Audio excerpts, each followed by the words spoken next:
Для этого вкусного и полезного супа я беру 2 луковицы среднего размера. Лук нарезаю кубиками.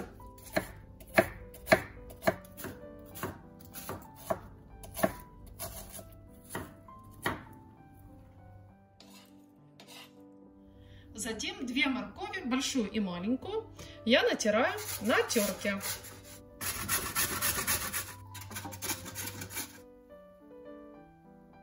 Разогреваю на плите кастрюлю, в которой буду варить суп. Добавляю в кастрюлю 1 столовую ложку растительного масла и 1 столовую ложку сливочного масла. С добавлением сливочного масла суп будет нежнее и ароматнее. Отправляю в кастрюлю лук и морковь. Пассерую их вместе, помешивая пару минут. Появился характерный, очень приятный и аппетитный аромат.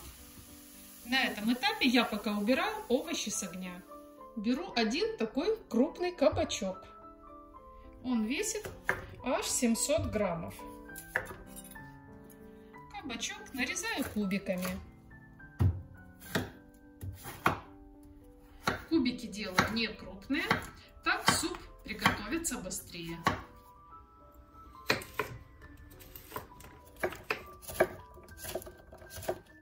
Кабачок идет в кастрюлю. К моркови и луку 2 картофелины среднего размера я нарезаю мелко, Для того, чтобы картошка приготовилась одновременно с остальными овощами. Затем эту овощную композицию я заливаю горячей водой. Воды беру столько, чтобы она немного не покрывала овощи сверху. Примерно слой в 1-2 см остается непокрытым водой. По желанию вместо воды можно использовать заранее приготовленный бульон. Даю супу закипеть и варю на небольшом огне до готовности всех овощей. Суп уже доваривается и вот-вот будет готов. Я беру пару веточек укропа и пару веточек петрушки. По желанию можно взять 1 вид зелени. Зелень нарезаю мелко. Через 15 минут овощи стали мягкими. И я добавляю в суп порезанную зелень, но не всю, а половину. Вторую половину я оставлю для подачи. Также добавим в суп пару зубчиков чеснока. При этом измельчим чеснок.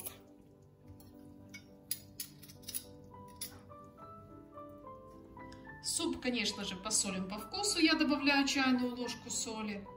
Из приправ добавляю хорошую щепотку черного молотого перца, а также щепотку молотого мускатного ореха. Все вкусы и ароматы объединяют в этом супе сливки. Сливки нужно подогреть.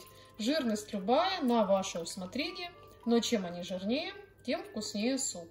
По желанию вместо сливок в суп можно измельчить 1 плавленый сыр или добавить 100 граммов сливочного сыра.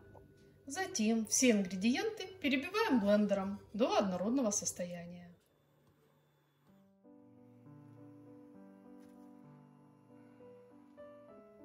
Придали супу однородное состояние и даем ему закипеть. Вы видите, что этот суп получается красивым, солнечным и очень полезным. При этом его большое достоинство то, что он имеет замечательный сливочный нежный вкус. Я очень вам рекомендую попробовать этот замечательный суп. А также я рекомендую вам подписаться на канал и нажать колокольчик, чтобы сразу видеть и другие интересные рецепты. Ставьте лайк под видео и пишите ваше мнение в комментариях. А я желаю вам радости, здоровья и безопасности. Мы с вами встретимся опять в следующем вкусном видео.